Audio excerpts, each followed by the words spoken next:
So it looks like we're going to war with Iran pretty soon. It looks like it's happening. It looks like it's happening. My question is, when will it happen? We're seeing this buildup now of fighter jets, aircraft carrier, warships, all heading toward the Middle East. We're seeing the Iranian military having this military exercise in the Strait of Hormuz right before these so-called negotiations are going on.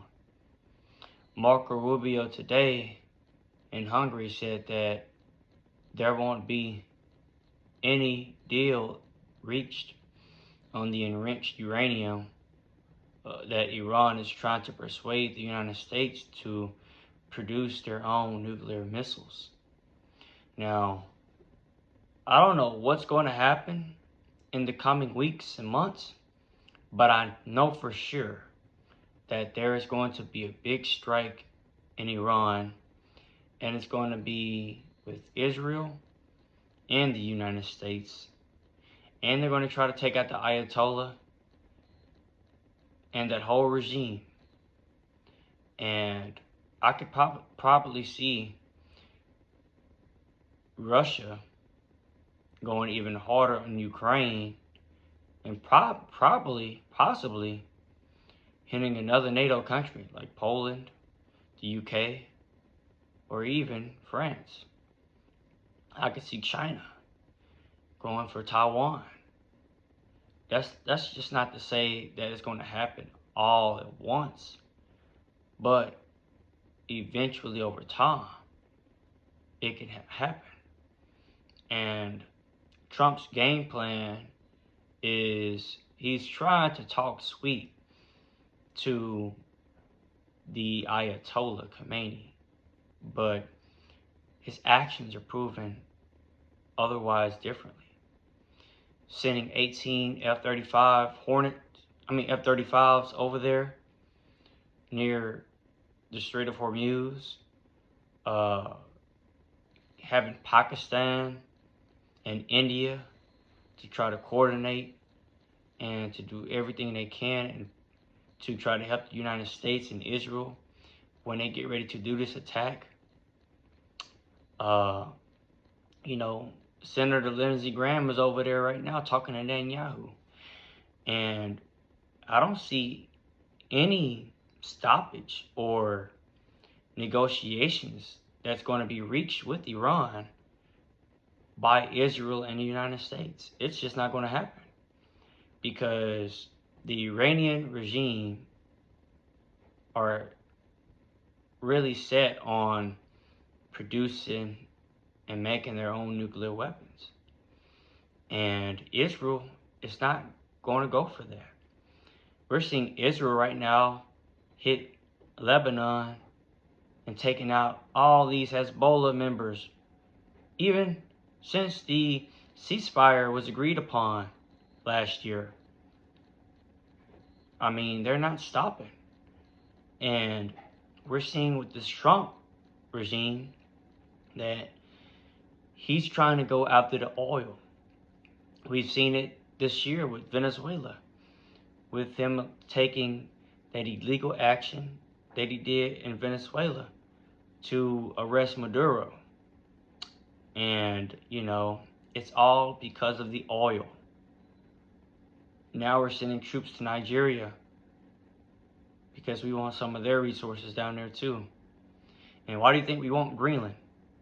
We want Greenland because we want to have a base in the near the Russian Federation, so we can kind of monitor them, and in case of an attack, if Russia attacks a NATO country, we'll be kind of closer to have a bigger base that's right on near the Arctic. So it's all about the fundamentals of strategic geopolitical coordination. And we're seeing all of this play out day after day after day. It's so much news that's come out, I can't even cover it half of the time. But you can pinpoint the key points of all this that's happening.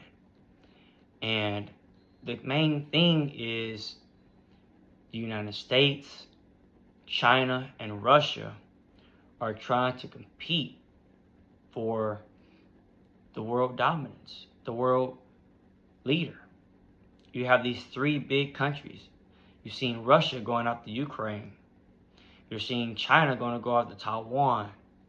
You've seen the United States go after Greenland, possibly Panama, Venezuela. You see Syria, even though we're pulling out of Syria now because we're allowing the Turkish Erdogan and his military to go on there. The Russians have left Syria. Assad, the former leader of Syria, has left, and we put in our little puppet there. We left Afghanistan. But anyway, I don't even want to get into all that stuff. This Iranian war is coming up really, really soon, and we should all prepare and get ready for it. My notes and things that I've been going over about this upcoming conflict, it's going to be pretty bad. It's going to be pretty bad because we're seeing a lot of our aircraft carrier ships over there. We're sending a lot of our fighter jets over there.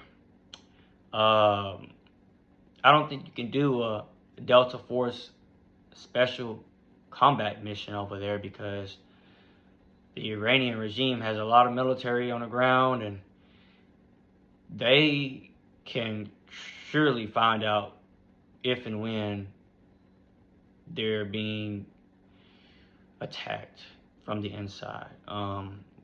We've seen these protests over the last few months, and the CIA failed in Iran with these protests because they were trying to overthrow the regime in Iran, but it didn't work. So now they're going to try to attack Iran, and one of the first places that I think they're going to attack is at the Iranian nuclear site, where they're enriching and trying to produce the nuclear weapons.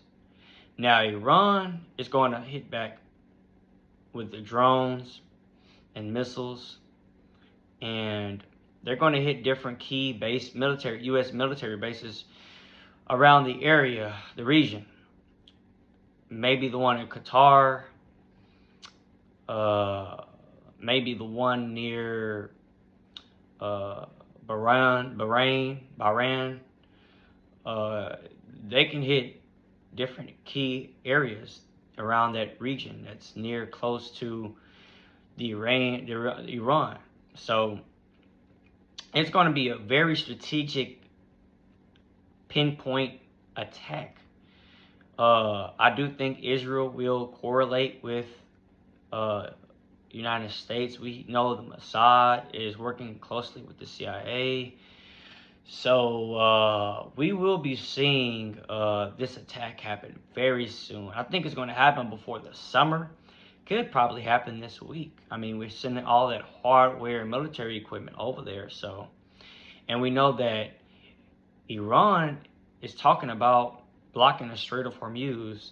Now that's going to be a really big factor because then the oil will be cut off from basically that whole entire area over there. And oil prices over here will skyrocket. Gas prices will skyrocket. So it's going to be a long, drawn-out fight too. It's not going to be just a quick war. This war is going to go on for a while. The Pentagon has already said that they're getting prepared for a long enough conflict. So we're going to probably see a lot of damage, a lot of killing, and a lot of people, getting hit. It's going to be really, really bad. And this is going to really bring in China and Russia to possibly intervene I know that China has really depended on Iranian oil, because that's where China gets most of their oil from, is Iran. Now you could say the same thing for Russia as well. Russia depends on Iran for oil as well. So I'm just thinking, what will the other major countries in that region do, like Saudi Arabia? What will Egypt do? What will, I know that Pakistan has been working closely with the U.S. India has been working closely with the U.S. But, you know, it's going to be interesting to see what these other countries is going to do. I know Indonesia is sending 8,000 military troops near Gaza, to protect the Gaza Strip. So that's going to be really interesting to see. Indonesia and Gaza. I'm just trying to see how this is all going to play out, because this next war is going to be a very big war, and it's not going to go how a lot of people think are going to go. The United States, Israel, and Iran. But I think that Trump has to be very careful here, because he's playing a big hand. He's playing a big hand in Israeli foreign diplomacy, which is to get rid of the Khomeini regime, to overthrow the Ayatollah and install the Shah, the Shah's son, Pahlavi, I forgot his last name, but to install him and put him in, because he's more closely aligned to the needs of the Israeli government. So we're going to see what happens, and y'all tell me what y'all think is going to happen. Do y'all have any thoughts about the upcoming Israeli and United States attack on Iran? I think it's going to happen very soon. Y'all tell me what y'all think. It's your boy Kenneth. Peace.